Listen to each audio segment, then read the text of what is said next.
అందరికీ వరలక్ష్మి వ్రతం శుభాకాంక్షలు అండి. ఈ ఇయర్ ఎంతమంది వ్రతం చేస్తున్నారో కామెంట్ చేయండి. ఈరోజు నేను కూడా అయితే వరలక్ష్మి వ్రతం చేసుకుంటున్నాను. అందుకోసం అయితే ఇక్కడ మొత్తం అన్ని ప్రిపేర్ చేసుకుంటున్నాను అనమాట.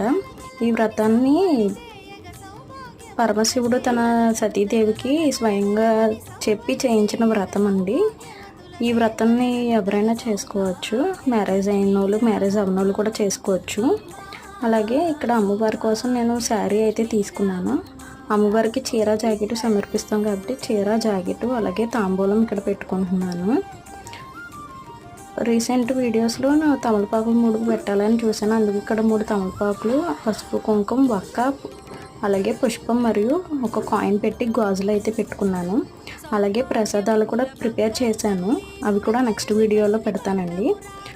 ఈ వీడియో మీకు నచ్చినట్టయితే please like and subscribe my channel please.